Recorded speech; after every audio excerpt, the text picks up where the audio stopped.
What's going on, guys? This is Phil over at Sonoran Banshee. We got a late night here in the shop. You are witnessing the rebirth of a dragon. This is a sand dragon chassis that we used to run, that we put out back for a while, and we were going to sell it. Decided not to sell it, decided to build a motor just to put in there. Might as well use it as a good engine stand anyway. But we did a few changes here. We did some spindle mounts. These were in pretty rough shape when we got them. They had bed liner spray on them or something like that. We got them all cleaned up. Got a new coat of nice purple on them. The chassis itself is not too bad looking. It could use a touch up here and there, but overall it's not too bad. This is a OEM. Well, I'll say OEM because it's what came with. It was built for the Sand Dragon chassis, the A-arms, Marvin Shaw's. This used to have a 12 arch swinger from Sand Dragon. We did a 14 straight from Tyson. So we're gonna see how that one does for us here. Got the back wheels all cleaned up too.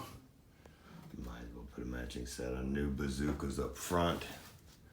We're gonna run a 45 tooth rear sprocket, aluminum sprocket there, new brake. Nice new parts. I gotta finish that wheel up there. We'll get it back on the bike. But this is gonna get a 4 mil cub. Some parts and pieces there. Waiting on a Tyson transmission. It's ready to rock and roll for the most part. We got to drop the electrical on it. We got the rear brakes taken care of. It's New Year's Eve here, so we got some fireworks going off in the background. But yeah, this is the rebirth of the Dragon. We're going to get it back out on the track with a 4 mil cub in it. On some 35s with methanol. And have some fun with it. We gotta do some handlebar swapping. We'll get some different bars on it. We'll figure out the best stance for it because these wheels are smaller than what came with it. So we'll have to figure out what bars and what gives it the best stance. I'm not sure if that seat's gonna stay. It's a nice seat. It's a nice drag cut seat. But I'm not sure if that seat's gonna stay or not. We got a strut on the back, Shaw's on the front.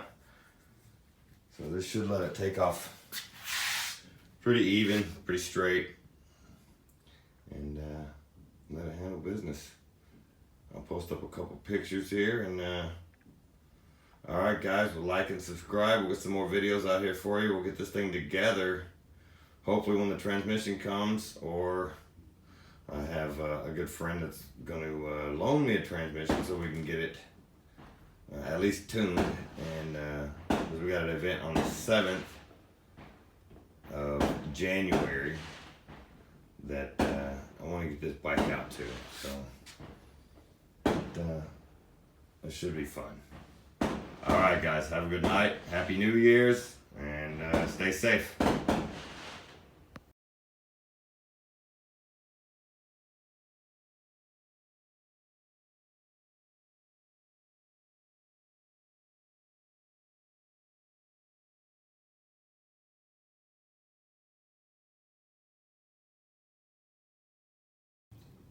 Hey, just a quick video here. I'm going to show you guys something. This is an 1.25 inch heat shrink, 50% shrink rate on it. Great for protecting your axles. I put it on my axles.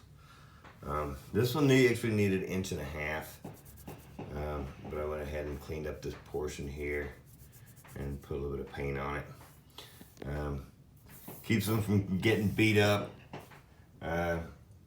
Usually just don't look good for the most part.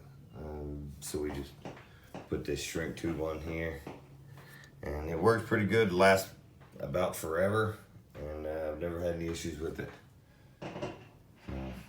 There's a Lone Star carrier, roundhouse carrier hiding in there. We'll get a DRW case saver for it. And like I said, we got a few more things to take care of. But just a quick little tip there for keeping your axles from getting too beat up, or if they look like junk, throw some of this heat shrink on there. I got it off eBay. You can get it any color you want, and it looks pretty good. Does the job.